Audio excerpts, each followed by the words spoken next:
আসসালামু আলাইকুম, সবাইকে স্বাগত জানাচ্ছি ইয়াম্মি ফুড স্টুডিওতে। আশা করছি যে যেখান থেকে আমার ভিডিওটি দেখছেন আপনারা সবাই খুব ভালো আছেন।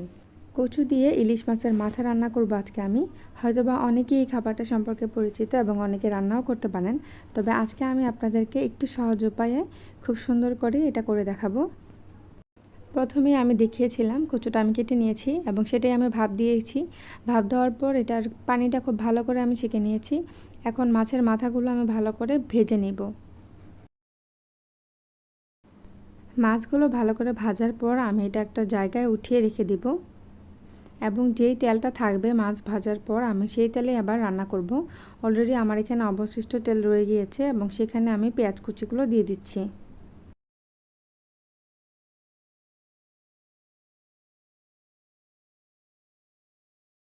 পেঁয়াজগুলো নরম হওয়ার সাথে সাথে আমি এখানে জিরা এবং শুকনো লঙ্কা দিয়ে দিচ্ছি, একসাথে যেন নরম হয়ে যায় সেজন্য।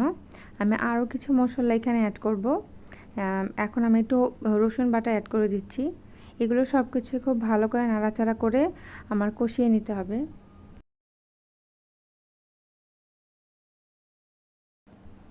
পেঁয়াজগুলো যখন নরম হয়ে আসবে তখন আমি মাছের মাথা ভেজে রাখা যেগুলো উঠিয়ে রেখেছিলাম সেগুলো সবগুলো দিয়ে দিব এবং কচুগুলোও আমি সব কিছু দিয়ে দিচ্ছি এবং কচুগুলো থেকে যত বেশি পরিমাণ পানি আমি ভালো করে ছেঁকে নিতে পারবো রান্নাটা সুন্দর হবে। তো সেক্ষেত্রে কী করবেন, আপনি হাত দিয়েও কিছুটা চেপে চেপে নিতে পারেন, আমি সেটাই করি।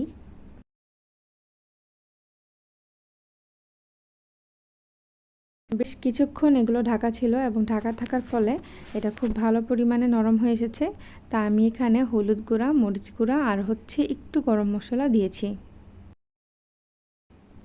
অলরেডি এটা অনেকটাই হয়ে এসেছে, তো আমি হালকা করে মশলাগুলো একটু ভালো করে নাড়াচাড়া করে দিব এবং দেওয়ার পর আমি আরও কিছুক্ষণ এটা রাখবো, যতক্ষণ না পর্যন্ত কচুর যে পানি পানি ভাবটা আছে এটা একদম মিক্স হয়ে সবগুলো নরম হয়ে একসাথে দলা পেকে যায়। অনেকটা নরম হয়ে আসার পর আমি এখানে ফালি করে রাখা কাঁচামরিচগুলো দিয়ে দিব। আপনারা যারা ঝাল বেশি খেতে পছন্দ করেন তারা আরও একটু বেশি কাঁচামরিচও অ্যাড করতে পারেন, বাট আমি অলরেডি লঙ্কা এবং শুকনা গুঁড়ামরিচ দিয়েছি সেজন্য আর বেশি কাঁচামরিচ অ্যাড করলাম না।